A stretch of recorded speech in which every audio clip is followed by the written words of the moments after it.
தேர்தலில் என்னென்ன விஷயங்கள் முக்கியமான பாயிண்ட்ஸ், தனிச்சு நிற்கிறது அப்படிங்கிறதெல்லாம் இருக்குல்ல, தனியாக நிற்கிறதுக்கான பலம், அதுக்கு பின்னாடி இருக்க கேல்குலேஷன்ஸ், இதை பற்றிலாம் அடடே இவ்வளோ தெளிவாக இருக்காங்களே.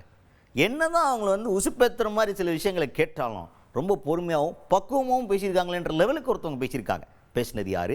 தேமுதிக பொதுச் செயலாளர் பிரேமலதா விஜயகாந்த். அவங்க தான் செய்தியாளர்கள் சந்திப்பின் போது முதல் கேள்வி என்ன அப்படின்னா, மேடம் இப்போ வந்து தேமுதிக ஆரம்பித்த காலத்துலேருந்து 2 தடவை தனிச்சு நின்னீங்க, அதுக்கப்புறமா எப்போ பார்த்தாலும் கூட்டணியிலே இருக்கும், தேமுதிக இதுக்கப்புறமா தனிச்சு நிற்கிறதுக்கான வாய்ப்பு இருக்கா அப்படின்ற மாதிரி ஒரு கேள்வி கேட்டாங்க. அதுக்கு பிரேமலதா விஜயகாந்த் அவர்கள் என்ன சொல்கிறாங்க அப்படின்னா, தனிச்சு நிற்கிற ஃபார்முலாவை கொண்டு வந்ததே கேப்டன் விஜயகாந்த் அவர்கள் தான்ப்பா, அது முடியும், ஒரு கட்சியால் தனிச்சு நிற்க முடியும் அப்படின்றத காட்டினதே நாங்கள் தான், அதுக்கப்புறமா தான் இப்போ இவங்கெல்லாம் அப்படி பண்ணிகிட்டு இருக்காங்க.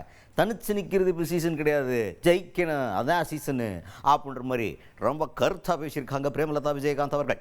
இல்ல, தனித்து நிக்கிற முடியும் அப்படின்ற ஒரு ஃபார்முலாவை உருவாக்குனதே கேப்டன் தான். தேசிய முற்போக்கு திராவிட கழகம் இதுவரைக்கும் தமிழ்நாட்டுல வேற எந்த கட்சியாவது தனிச்சு நின்று இருக்காங்களா? இப்ப சகோதரர் சீமான் அவர்கள் நிக்கிறார். இன்னும் விஜய் என்ன அவருடைய நிலைப்பாடுன்னு சொல்லல. பட் அதுக்கான துவக்கம் கேப்டன் தாங்க. அதனால இனிமேல நாங்க தனியா நிக்கிறோமா இல்லையா என்பதை காலம்தான் பதில் சொல்லும். அதுக்கடுத்துதான் தேமுதிக தலைமையிலான புதிய கூட்டணி உருவாக்குறதுக்கு வாய்ப்பு இருக்கா அப்படின்னு ஒரு கேள்வி கேட்டாங்க. இதை நம்ம எங்கேயோ கேட்டிருக்குமே, மக்கள் நல கூட்டணி அர்ஜுனா அப்படின்ற மாதிரிலாம் நீங்கள் அதெல்லாம் யோசிச்சு பாருங்கள். அந்த தேர்தலில் என்ன நடந்துச்சோ அதை கரெக்டாக புரிஞ்சு வச்சுருக்காங்க பிரேமலதா விஜயகாந்த் அவர்கள். என்ன சொல்கிறாங்க அப்படின்னா, தம்பி ஏற்கனவே கூட்டணிலாம் இருக்குது, மறுபடியும் ஒரு கூட்டணி எங்கள் தலைமையில் வச்சோம்னா ஓட்டு பிரியும். இது எதுக்கு ஓட்டு பிரிக்கிற வேலை? நம்ம என்ன பண்ணணும்னா கரெக்டாக எல்லாத்தையும் ஓட்டை கன்சால்டேட் பண்ணி நம்ம எந்த பக்கம் வின் பண்ணணுமோ அந்த பக்கம் வேலை பார்க்கணும். அதை விட்டுவிட்டு நான் தனியாக நின்று உங்கள் ஓட்டெல்லாம் பிரிக்க போகிறேன்னா அவங்களுக்கும் ஒரு பிரயோஜனமும் இல்லை, எங்களுக்கும் ஒரு பிரயோஜனமும் இல்லை, அது எதுக்கு பண்ணிக்கிட்டு அப்படின்னு இந்த இடத்துலையும் தெளிவாக கருத்தை பதிவு செய்திருக்கிறார் பிரேமலதா விஜயகாந்த் அவர்கள். இப்பயே நிறைய கூட்டணி இருக்குங்க, ஓட் ஸ்பிளிட் தாங்க அதிகமாகும். நிக்கிறது ஒன்றும் பெரிய குதிரை கொம்பு 234 தொகுதியும் முதல் தேர்தலையே பார்த்தவங்க தான் நாங்க. ஆனா வெறுமனே போட்டியிடுவது மட்டும் இலக்கு இல்லை, வெற்றி பெற்று 2026 தேமுதிக மிகப்பெரிய ஒரு பலத்தோடு அசம்பிளிக்கு போகணும். அதுதான் எங்களுடைய எண்ணம். அதுக்கடுத்துதான் இப்ப தேமுதிக ஆரம்பிச்ச காலத்துல எல்லாம் ஓட் பர்சன்ட் அப்படின்றது உங்களுக்கு அதிகமா இருந்துச்சு.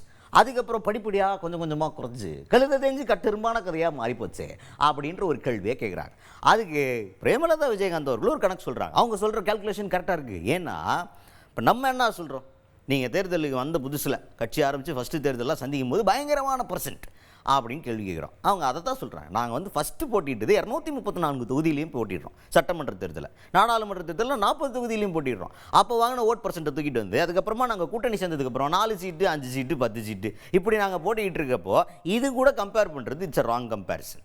அதுவும் நாங்கள் போட்டிடுற தொகுதியில் வாங்குகிற ஓட்டை மட்டும்தான் கணக்கு பண்ணுறீங்க. நாங்கள் கூட்டணியில் இருக்கோம்ல, எங்களுடைய வாக்காளர்கள்லாம் எல்லா மாவட்டத்திலும் இருப்பாங்கள்ல, அப்போது நாங்கள் போட்டியிடாத தொகுதியில் எங்களுடைய கூட்டணி கட்சிகளுக்கு எங்களுடைய வாக்காளர்கள்லாம் வாக்களிக்கிறாங்களா, அந்த பர்சன்ட்டை கேல்குலேட் பண்ண மாட்டேங்கிறீங்க அப்படின்னு கரெக்டான லாஜிக்கலான ஒரு கேள்வியை கேட்டிருக்காங்க பிரேமலதா விஜயகாந்த் அவர்கள். அப்படி கிடையாது, வர வர குறையுது நீங்க வேணா சொல்லலாம். அப்ப நாங்க 234 தொகுதியில நின்ன பர்சன்டேஜ இப்ப நீங்க சொல்றீங்க 8.33 ஃபர்ஸ்ட் தேர்தலையும், அப்புறம் வந்த எம்பி எலெக்ஷன்ல 2009ல வந்து 10.33 வாங்கினது. நாங்க வந்து அனைத்து இப்போ 234லயும் நம்ம அசம்பிளிக்கு நின்னோம், 40 தொகுதியிலயும் இந்த பாராளுமன்றத்துல நின்னோம். அந்த பர்சன்டேஜ இப்ப நாங்க நிக்கிற தொகுதியோட நீங்க கம்பேர் பண்றீங்க. முதல்ல கம்பேரிசனே ராங், புரியுதுங்களா? 40 தொகுதியில நின்னதையும் 4 தொகுதியில நிக்கிறதையும் நீங்க கம்பேர் பண்றீங்க. 234 தொகுதியில நின்னதையும் அதுக்கு அடுத்து நிக்கிறதையும் கம்பேர் பண்றீங்க. இப்ப நாங்க நிக்கிற தொகுதியை மட்டுமே வச்சு நீங்க பர்சன்டேஜ் சொல்றீங்க. எங்களுடைய வாக்குகள் மற்ற தொகுதிகளில் கூட்டணியில இருக்கிறவங்களுக்கு செல்லுதே, ஏன் அது கணக்கில் எடுக்க மாட்டேங்கிறீங்க? அதுக்கடுத்துதான் தேமுதிக செல்வாக்க கூட்டணி கட்சிகள் எல்லாம் பயன்படுத்திக்கிறாங்களா, உங்களை எதுவும் இந்த கட்சியுடைய பலத்தை பயன்படுத்திக்கிற மாதிரி உங்களுக்கு ஃபீல் ஆகுதான்னு கேட்டப்ப அதுக்கு பிரேமலதா விஜயகாந்த் அவர்கள் ஓப்பனாகவே சொல்கிறாங்க, ஆமாப்பா அதான் அரசியல். முன்னாடி கேப்டன் விஜயகாந்த் அவர்கள் இருக்கும்போது கரெக்டாக இதான் கரெக்டுனா இதான் கரெக்டு, இது தப்புனா தப்பு அப்படின்னு வெட்டு 1 துண்டு 2ன்னு பேசுகிறேன். ஆனால் இப்போ அப்படி கிடையாது, எல்லாமே தேர்தலை நோக்கின அரசியலாக தான் மாறிடுச்சு. அரசியல் நகர்வு எல்லாம் தேர்தலை குறி வச்சு தான் நடந்துகிட்டு இருக்கு. அதைத்தான் நான் ஏற்கனவே சொல்லியிருந்தேன், நாங்களும் இனிமேல் அந்த வழியில் தான் போக போகிறோம். நாங்கள் மட்டும் என்ன, ஊருக்குள்ளே எல்லாரும் ஒரு வழியில் போகிறாங்கன்னா நாங்கள் என்ன ஆப்போசிட் வழியில் போக முடியுமா? அதனால் நாங்களும் அவங்களோடய சேர்ந்து அந்த வழியில் போயிடலாம்னு இருக்கோம். நாங்களும் இனிமேல் தேர்தலை நோக்கின அரசியல் நகர்வு தான் மேற்கொள்ள போகிறோம் அப்படின்னு இந்த இடத்துல ஒரு விளக்கத்தை கொடுத்துருக்காங்க பிரேமலதா விஜயகாந்த் அவர்கள். அரசியல்னாவே அதுதானேங்க. இல்லையா? அததான் சொல்றேன். அரசியல் என்றாலே அந்த மாதிரி ஆயிடுச்சு. இப்போ முன்னெல்லாம் கேப்டன் மாதிரி வெட்டு ஒண்ணு துண்டு ரெண்டுன்னு பேசுவாங்க. கலெக்ட் இதான் முடிவுனா முடிவு, இல்லன்னா இல்ல அப்படி இருந்தது. அம்மையார் ஜெயலலிதாவும் அதுதான். இது இருக்குன்னா இருக்கு, இல்லன்னா இல்லன்னு சொல்லுவாங்க.